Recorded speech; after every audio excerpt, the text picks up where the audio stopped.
जय हिंद विद्यार्थियों हम अपनी पाठ्य पुस्तक पढ़ रहे हैं भारत की खोज, जिसमें हमने अभी तक पढ़ा है अहमदनगर का किला, जिसके लेखक हैं जवाहरलाल नेहरू, हमारे देश के प्रथम प्रधानमंत्री। इन्होंने अहमदनगर के किले का महत्व बताया है और इसमें ये बताया है कि आज़ादी के समय में इस किले का क्या महत्व था और किस प्रकार से यहाँ पर रह कर के हम लोगों ने आज़ादी को अंजाम दिया। साथ ही इनको जब कैद कर लिया गया तो इन्होंने भारत के इतिहास को अपनी कलम से लिखने का प्रयास किया है। दूसरी यूनिट में हमने तलाश के बारे में पढ़ा और तीसरी यूनिट पढ़ी थी सिंधु घाटी की सभ्यता। अब जो चौथा है वो है युगों का जो दौर है उसको हम आज पढ़ने जा रहे हैं। तो ये दौर है नए मौकों का, एक अवसर है सही दिशा में आगे बढ़ने का। वेदांतु लाया है बोझ। इसमें हम पढ़ रहे हैं युगों का दौर। गुप्त शासन में राष्ट्रीयता और साम्राज्यवाद इसका पहला विकल्प है। इसमें जो हमारा अध्याय 4 है, इसमें युगों के दौर की बात की गई है। इसमें मौर्य साम्राज्य का अवसान हुआ और उसकी जगह शुंग वंश ने ले ली, जिसका शासन अपेक्षाकृत बहुत छोटा क्षेत्र पर था। ठीक है, तो यहाँ पर इन्होंने मौर्य वंश के बारे में बताया था इससे पहले वाले उसमें पाठ में। अब यहाँ पर ये गुप्त वंश के बारे में बता रहे हैं। तो गुप्त वंश के बारे में बताते हुए ये कहते हैं कि जो वहाँ पे शुंग वंश थे उसने मौर्य वंश के बाद जगह ले ली और इनका राज्य जो था क्षेत्र छोटा था। दक्षिण से बड़े राज्य उभर रहे थे और उत्तर में काबुल से पंजाब तक बाक्ट्री या भारतीय यूनान फैल गए थे। मेनोन्डर के नेतृत्व में उन्होंने पाटलिपुत्र पर हमला किया, किंतु उनकी हार हुई।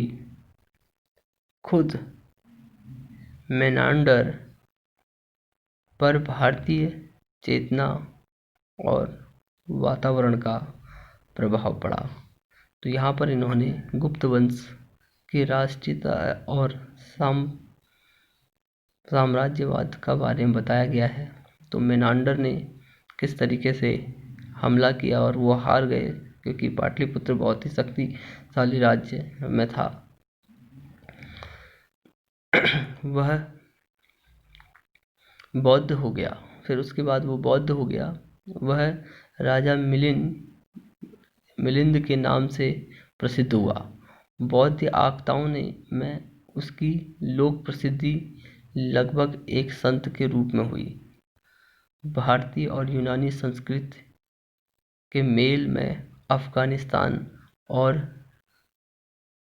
सरहदी सूबे के क्षेत्र में गांधार की यूनानी बौद्ध कला का जन्म हुआ।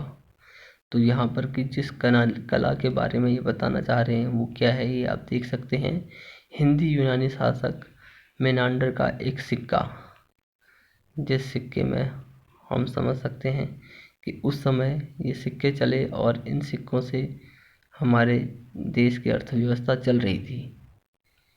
और इस दौरान ये बताते हैं कि भारत के मध्य प्रदेश में सांची के निकट बेसनगर में ग्रेनाइट पत्थर की एक लाट है जो हेलियोदो स्तंभ के नाम से प्रसिद्ध है। इसका समय ईसा पूर्व पहली शताब्दी है और इस पर संस्कृत का एक लेख खुदा है, जिसमें हमें उन यूनानियों के भारतीयकरण की झलक मिलती है जो सरहद पर आए थे और भारतीय संस्कृति के जज्ब, जो भारतीय संस्कृति उसको जज कर रहे थे। ठीक है, तो मध्य एशिया में शक सीरियन लोग अक्सर अक्षु नदी की घाटी में बस गए थे। यूची सुदूर पूरब में से आए और उन्होंने इन लोगों को उत्तर भारत की ओर धकेल दिया। ये शक बौद्ध और हिंदू हो गए। यूचिचियों में से एक दल कुषाण का था। उन्होंने सब पर अधिकार करके उत्तर भारत तक अपना विस्तार कर लिया। तो यहाँ पर कुल मिला के ये बताने का प्रयास किया गया है कि किस प्रकार से बाहर के लोग हमारे देश पे आए और उन्होंने कैसे कैसे आक्रमण करके अपने राज्य का विस्तार किया। सांची के बारे में यहाँ पे बताया गया है। सांची स्तूप के बारे में आपने सुना भी होगा, बहुत ही भव्य जगह है वो, और उसकी विशालता का वर्णन यहाँ पर किया गया है। जवाहरलाल नेहरू इस पुस्तक के माध्यम से मतलब जो पूरा भारत का इतिहास है उसको व्यक्त करना चाहते हैं, और उस इतिहास में जो उस समय की सबसे बड़ी घटनाएं हैं उनको उन्होंने संजोने का प्रयास किया हुआ है।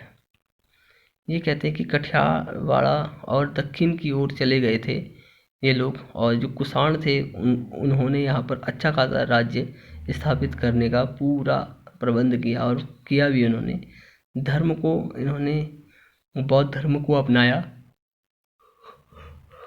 और ये कुषाण जो थे सब बौद्ध हो गए।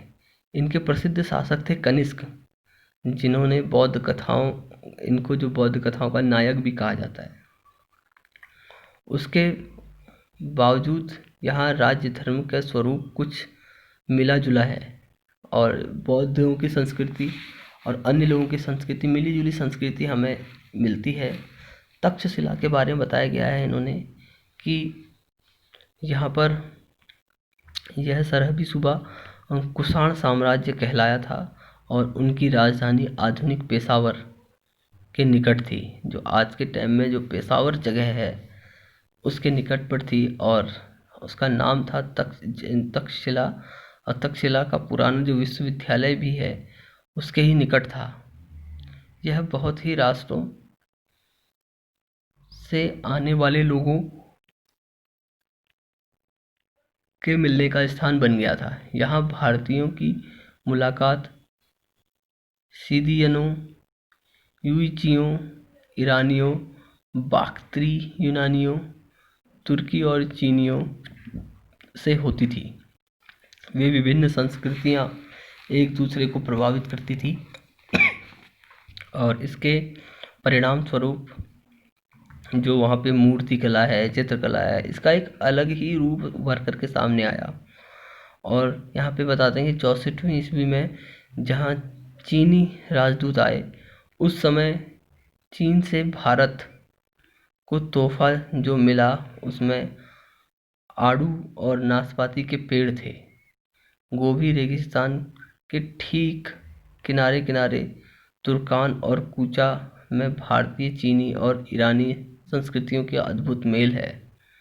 तो गोभी जो है वो राजस्थान वाले क्षेत्र में पैदा की जाती है, और जो नाशपाती और आड़ू है ये हमें भारत को तोहफे के रूप में मिल गया।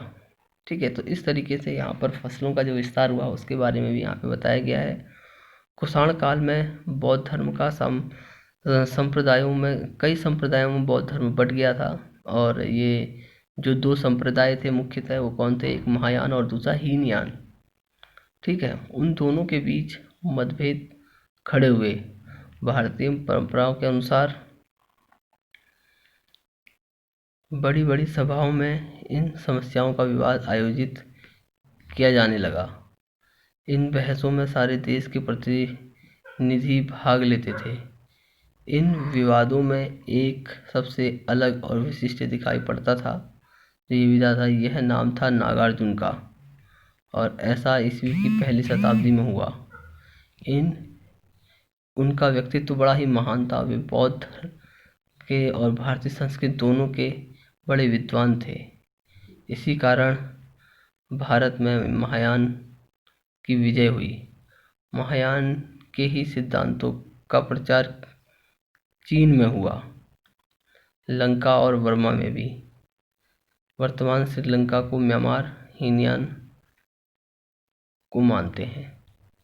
ठीक है, अभी वो हीनयान को मानते हैं, लेकिन यहाँ पे पहले महायान का प्रचार प्रसार हुआ, यानी कि बौद्ध धर्मों को दो भागों में बांट दिया गया, महायान और हीनयान। कुछ लोग महायान को मानने लगे, कुछ लोग हीनयान को मानने लगे। इसके बाद चंद्रगुप्त आए और नए हमलावरों को उन्होंने भगाया। एक शक्तिशाली विशाल साम्राज्य का इन्होंने विशाल साम्राज्य यहाँ पर कायम कर दिया। इस तरह 320 में गुप्त वंश साम्राज्य का युद्ध आरंभ हुआ और इस साम्राज्य ने एक के बाद एक कई महान शासक हुए जो युद्ध में शांति और में सफल हुए। तो इस तरीके से पूरा घटनाक्रम हुआ और अंततः जो हम पढ़ रहे हैं, जो युगों का जो दौर था, पाठ है, इसमें जो गुप्त वंश है, इसने अपनी साम्राज्य स्थापित कर लिया और वहाँ की जो संस्कृति और परंपराएं थी उस पर अपने आप को भली भांति उड़ेल लिया।